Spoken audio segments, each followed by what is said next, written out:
बिस्मिल्लाहिर्रहमानिर्रहीम। मेरे बच्चों, आज हम 7th क्लास का मैथ का लेक्चर नंबर 8 करने जा रहे हैं। इससे पिछले जो लेक्चर में हमने रैशनल नंबर के बारे में पढ़ा था, आज उसी के आगे रिलेशन जो है उसके प्रॉपर्टीज़ के बारे में पढ़ेंगे। प्रॉपर्टीज़ ऑफ रैशनल नंबर, कि रैशनल नंबर की प्रॉपर्टीज़ जो है वो क्या होती हैं। इसका चूँकि इस्तेमाल मैथ में बहुत ज़्यादा है, जब तक हमें इनकी लॉ के बारे में मालूम ना हो तो हम जो है वो सही तरह मैथ नहीं कर पाते।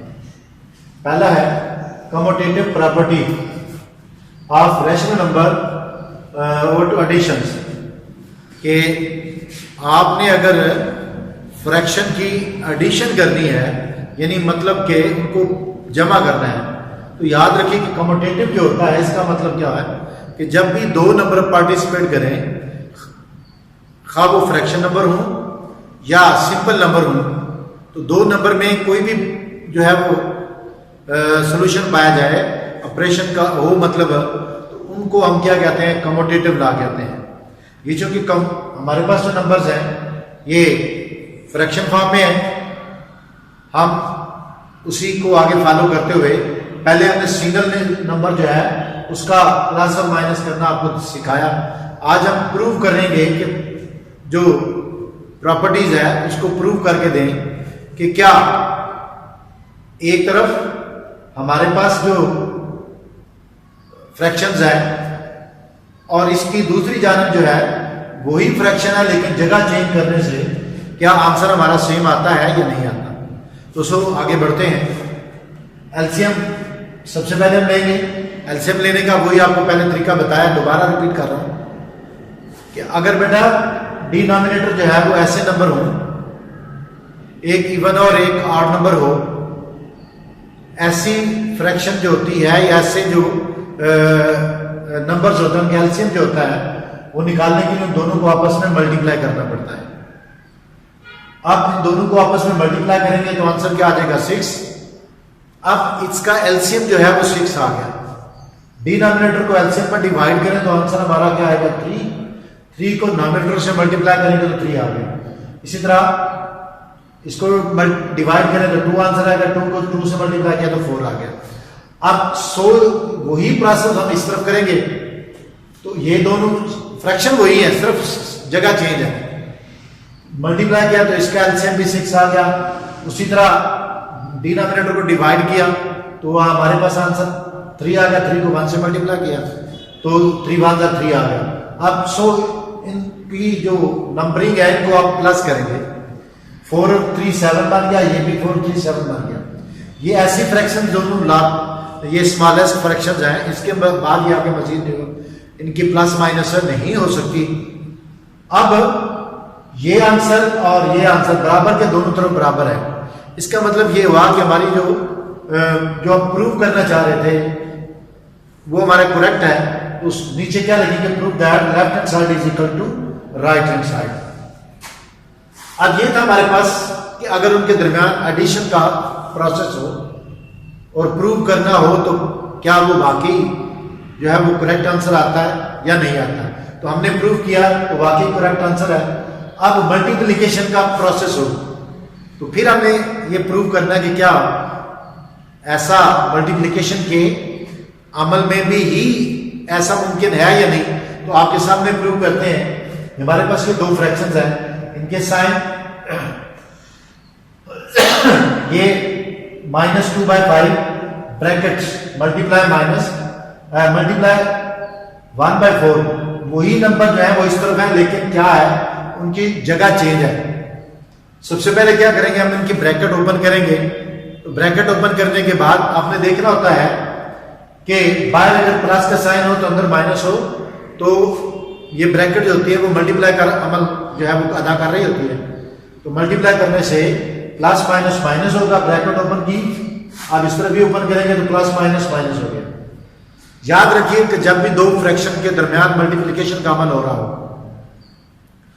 उनको ऑपोजिट साइड पे आपने कैंसिलेशन करनी है, कटिंग करनी है। मतलब कि नॉमिनेटर को डिनोमिनेटर से कैंसिल करना है। खा नॉमिनेटर जो है उसका अपना ही डिनोमिनेटर हो या सेकंड जो फ्रैक्शन है उसका डिनोमिनेटर है तो उससे कैंसिल जो है उसको करेंगे। कैंसिल मीन डिवाइड करना होता है। अब ये देखिए हमारे पास ये 2 है और दूसरी फ्रैक्शन हमारे पास 4 है। ये 2 इस 4 को डिवाइड कर सकते हैं तो 2 1 2 2 2 4।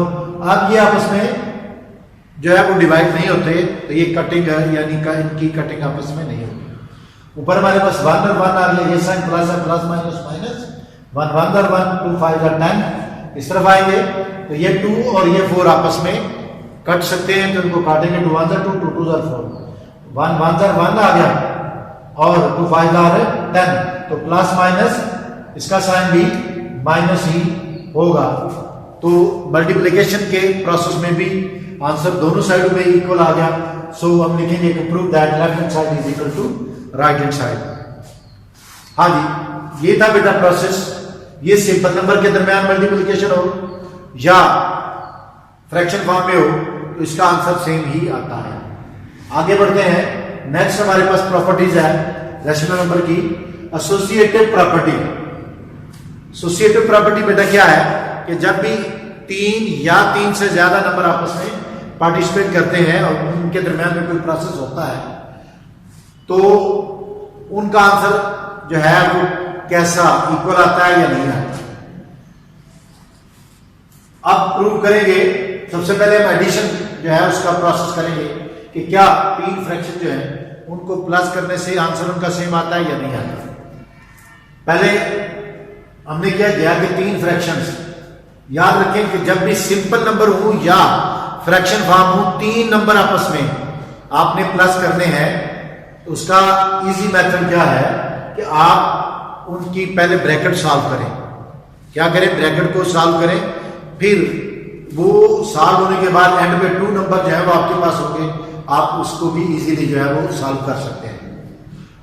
अब क्या करेंगे, इसकी ब्रैकेट जो है यहां इसके दरमियान प्लस का साइन है तो इसका एलसीएम लिया। एलसीएम लेने का सेकंड मेथड ये था, पहला क्या था कि अगर 2 डिनोमिनेटर एक इवन और एक ऑड हो तो उनको आपस में मल्टीप्लाई करते हैं। दूसरा ये था कि अगर एक स्मॉल डिजिट है और एक कैपिटल डिजिट है, बड़ा डिजिट है, तो क्या छोटे नंबर का टेबल बढ़ा जाए तो बड़ा नंबर भी उसमें आ जाता है। अगर ऐसी कंडीशन हो तो बड़ा नंबर ही उसका एलसीएम होता है। 2 को टेबल में 4 आता है तो 4 ही इसका एलसीएम है। इसका अमली तौर पर लेने की जरूरत नहीं है। अब इसका एलसीएम 4 आ गया, 2 को 4 में डिवाइड किया है, 2 2 4 जो आंसर है ऊपर वाले नंबर से नॉमिनेटर से मल्टीप्लाई कर दिया तो क्या बन जाएगा 2 1 2 4 1 4 1 आंसर आ गया तो 1 1 4। अब इसको जो प्रोसेस हमने इधर किया वही प्रोसेस हम इस तरफ करेंगे।